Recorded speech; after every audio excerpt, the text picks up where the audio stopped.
வணக்கம் நண்பர்களே, welcome to my channel CCF. So இப்போ நம்ம டிஸ்கஸ் பண்ண போற topic England versus Australia second T20 at Cardiff நடந்து முடிஞ்சிருச்சு. இந்த மேட்ச்ல இங்கிலாந்து 3 விக்கெட்ஸ் வித்தியாசத்துல வின் பண்ணி சீரிஸ் லெவல் பண்ணிட்டாங்க தான் சொல்ல முடியும். ஸோ டாஸ் வின் பண்ணி போலிங் எடுத்தாரு ஃபில் சால்டன். நல்ல ஒரு பேட்டிங் விக்கெட் 193 போஸ்ட் பண்ணாங்க ஆஸ்திரேலியா. ஒரு ஸ்டேஜ்ல 200 மேல அடிப்பாங்கன்னு தோணுச்சு. Once again super start from Travis Head and Matthew Short. Power பிளேல பிச்சு உதறிட்டாங்க.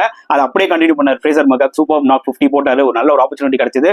நல்லா யூஸ் பண்ணிக்கிட்டாரு தான் சொல்ல முடியும். And once again important knock from Jose English. அவரு ஒரு நல்ல நாக் 42 ஆனாரு. அண்ட் அதுக்கப்புறம் லாஸ்டா இறங்கின கிரீனும் சரி, ஆரன் ஹார்டியும் நல்ல கேமியோ விளாண்டாங்க. அதனால தான் 193 ரீச் ஆக முடிஞ்சது ஆஸ்திரேலியானால. அண்ட் இந்த பக்கம் இங்கிலாந்து போலிங் எடுத்தீங்கன்னா pick of the bowlers Livingstone and Brydon Carse. And சேசிங்ல வந்து பாத்தீங்கன்னா கேப்டன் ஃபில் சால்ட் ஒரு சூப்பர் ஸ்டார்ட் கொடுத்தாரு. பட் லிவிங்ஸ்டன் வேற லெவல்ல விளாண்டாங்க. 87 ரன்ஸ் ஆஃப் 47 பால்ஸ் பிச்சு உதறிட்டாரு. ஜாக்கப் பெத்தலும் வந்து பாத்தீங்கன்னா ரொம்ப ஒரு யூஸ்ஃபுல் நாக் விளாண்டாரு. 44 ரன்ஸ் ஆஃப் 22. இதெல்லாம் தான் முக்கியமான ரீசன் அவங்க வின் பண்றதுக்கு. And at same time Australia bowling எடுத்துட்டீங்கன்னா too much of all rounders இருந்தாங்க. ஷானா போட்ட தவிர மற்ற எந்த போலர்ஸுமே பெருசா பயமுறுத்தல இங்கிலாந்து தான் சொல்ல முடியும். ஸோ இந்த மேட்சை பத்தி நீங்க என்ன ஃபீல் பண்றீங்கன்றத மறக்காம கமெண்ட் செக்ஷன்ல போட்டுருங்க.